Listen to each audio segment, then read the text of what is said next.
Okay, let's start.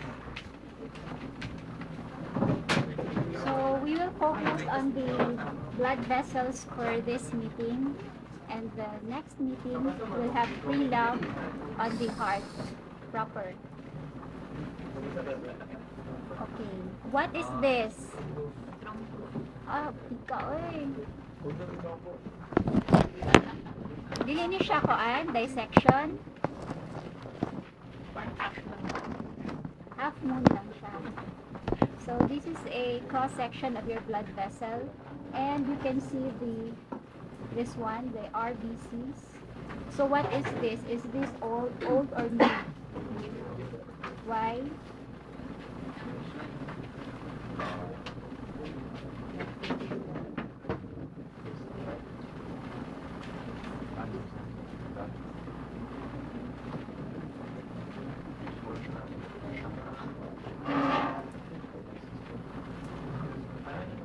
Diba the slide is thrombosis, new and old. So you have an old thrombus and a new thrombus. So if you have an old thrombus, it's already organizing. So you already have blood clot. Nakadikit na siya sa wall mo. You have fibrosis here, and this is the blood clot. So if it is new, of course, it's made up of RBCs lang. This one.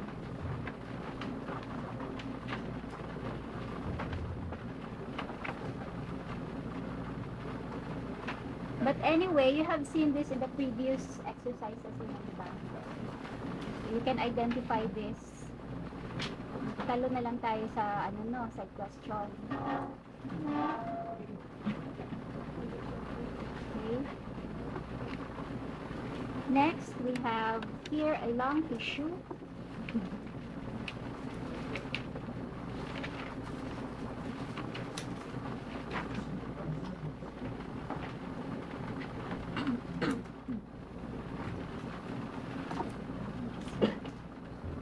According to your manual, this is a suboptimal slide.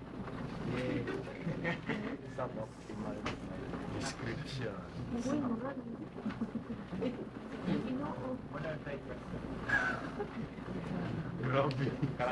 But that is not an answer, ha? Suboptimal. Now, you can appreciate here the lung tissue, diba? One, alveoli. So, this is a necrotizing vasculitis. So, the description in your manual says that you will see here blood vessels or which are congested. What do you mean by congested?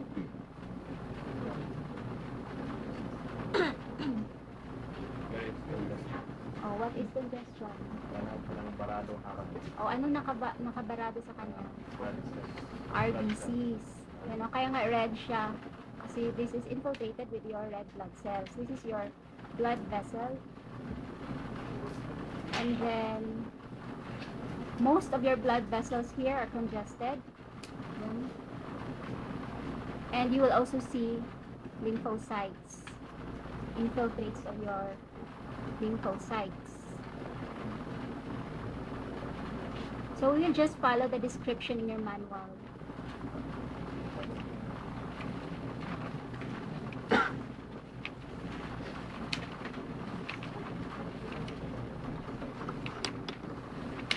So on a higher view, now, there, this is your capillary, which is infiltrated by your RBCs, and the lymphocytes are scattered lang, dili gid siya as in daghan. Kasi nga diba, suboptimal ang sugat. Yan, this is another blood vessel infiltrated with RBCs.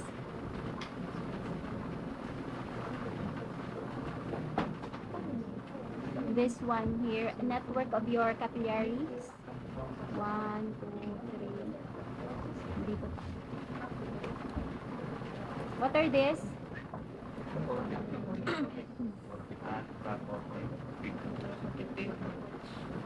What pigment?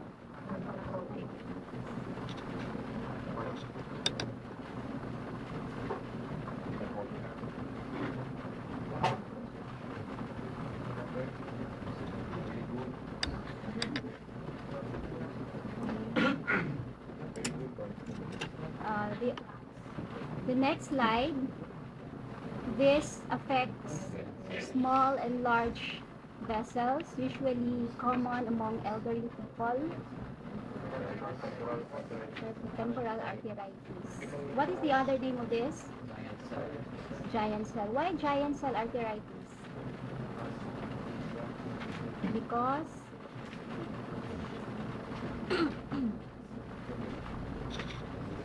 so what are the histologic findings that you will see in giant cell arteritis?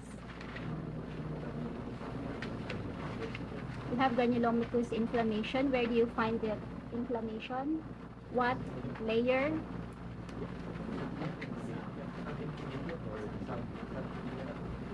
Medial. Here.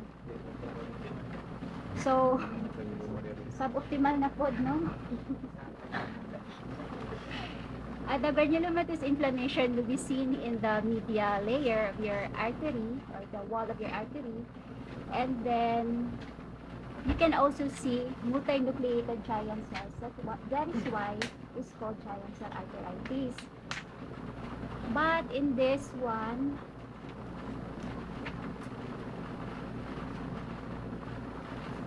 pink siya tanan, so suboptimal.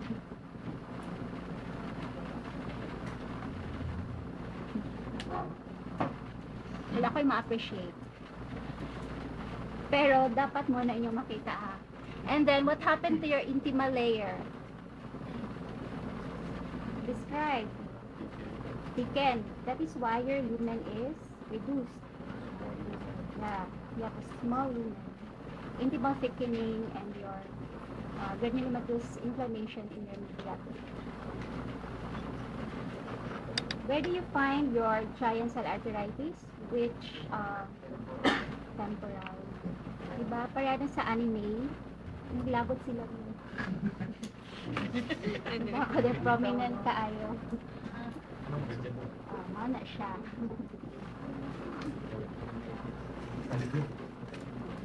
Sunggo, kaya di mo na sa kabalo mo English.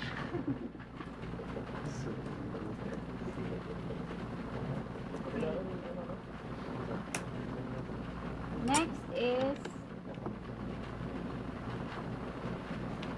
so this is not thrombosis, ha. So this is the entire layer of your aorta. And what do you see? RBCs in your intima. It infiltrates the layer of your aorta.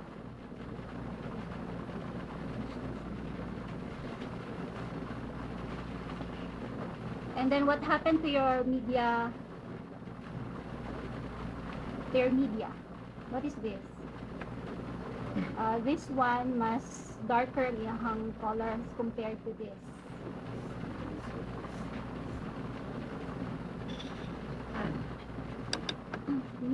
Cystic medial necrosis.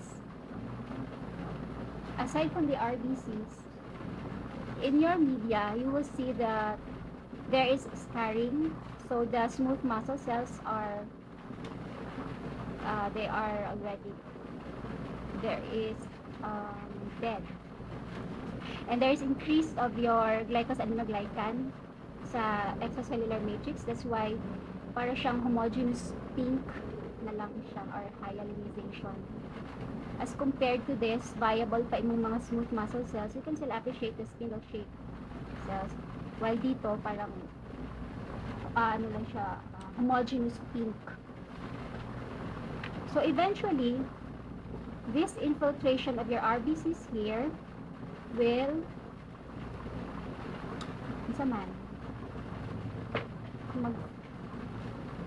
kung i-invade na niya ang entire layer of your wall.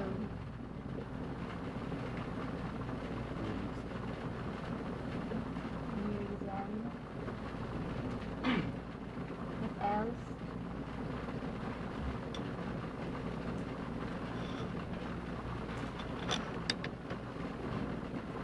So this is your cystic medial necrosis of the aorta. So you have here infiltration of the RBCs of the intima. And then in advanced stage, you can see also the infiltration up to the full thickness of the layer. And you have here the scarring of your media. Now, eventually, this will proceed to dissection of your aorta. So this one, this entire red thing that you can see is the blood clot or the hematoma that infiltrates the layer of your aorta. So what is the difference between dissection and aneurysm?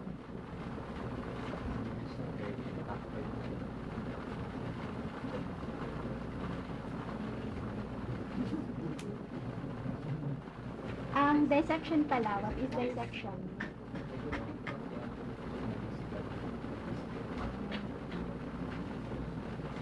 Ang dissection, you have blood that will enter into the wall of your aorta. Then eventually, this will dissect the layer of your aorta.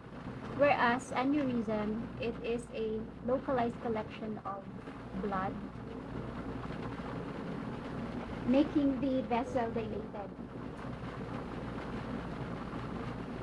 Both can rupture, aneurysm and dissection.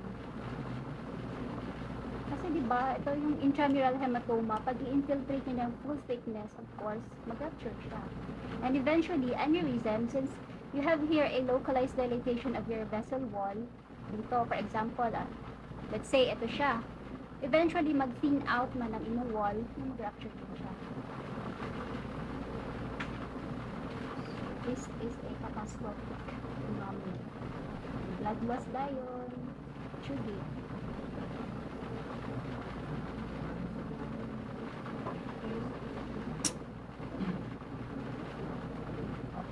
Okay, questions?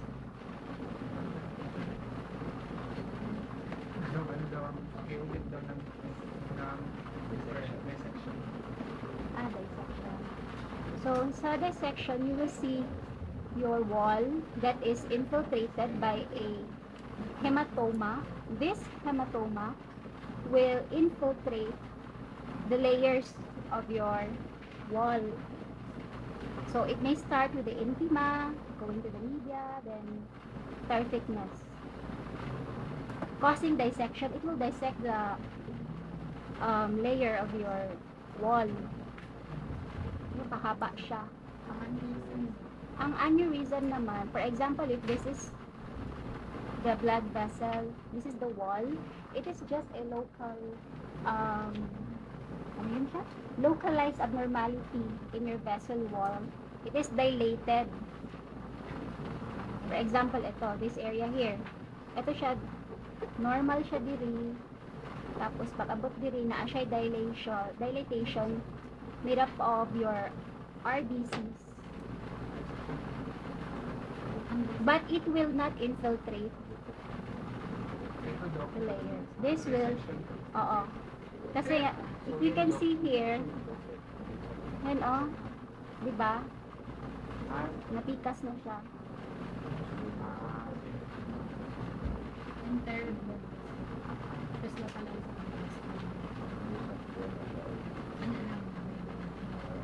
Na-dissect niya yung vessel wall. Ito siya intact. intact pagdating dito. Ayan.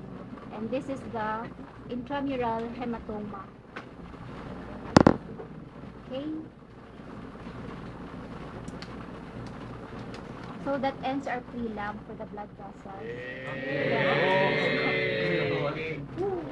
And the next meeting we'll have pre-lab on the heart, but we will have a quiz. We will. Oh, sige, gagawin yung grado. Dok, sa nga.